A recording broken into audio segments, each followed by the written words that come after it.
Okay guys, unboxing tayo ng mga Iron Man light and action figure, mga pluggy models. Okay, simulan natin. First, itong Iron Man na Iron Patriot AIM version Mark 42, Mark 43, 22, 24, and Mark 2 battle damage.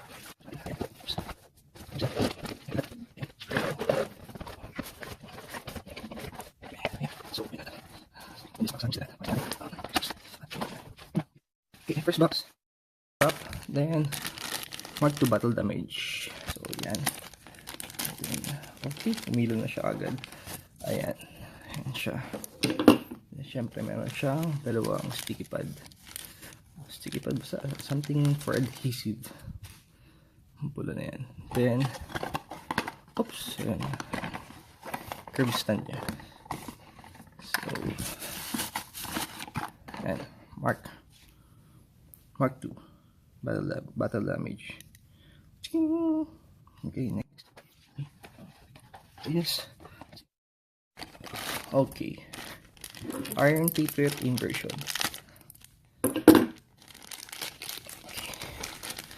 Same package. Contents like the first one. Bubble wrap. Tapos yung curb stand. And yung dalawang pula adhesive. There. Inversion. Iron Patriot. Maganda yung kulay. Wala namang faded color so far. Okay. Next. Okay, Mark. It's a Mark 43. 45, sorry. 43. Okay. And then, same contents like yung unang dalawa. May curve stand, tsaka dalawang adhesive pads. Ayan. Mark 43.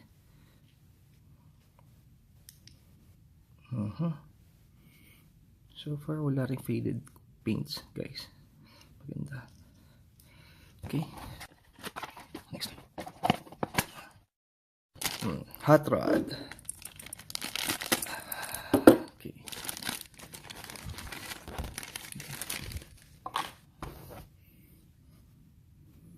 Hot Rod. Okay. Fire Fits.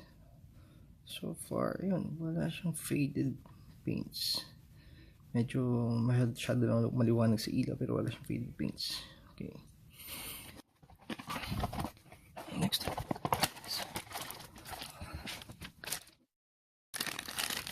This is the Mark 22. I think Python suit. Yes. Okay. Mark 22. Okay. Ang pula ang kanyang lights. Okay. Last. This is of course Mark 4, which is also known as tank.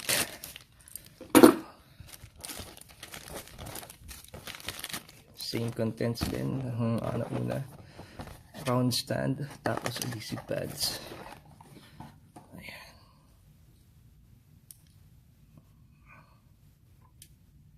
No faded paints whatsoever.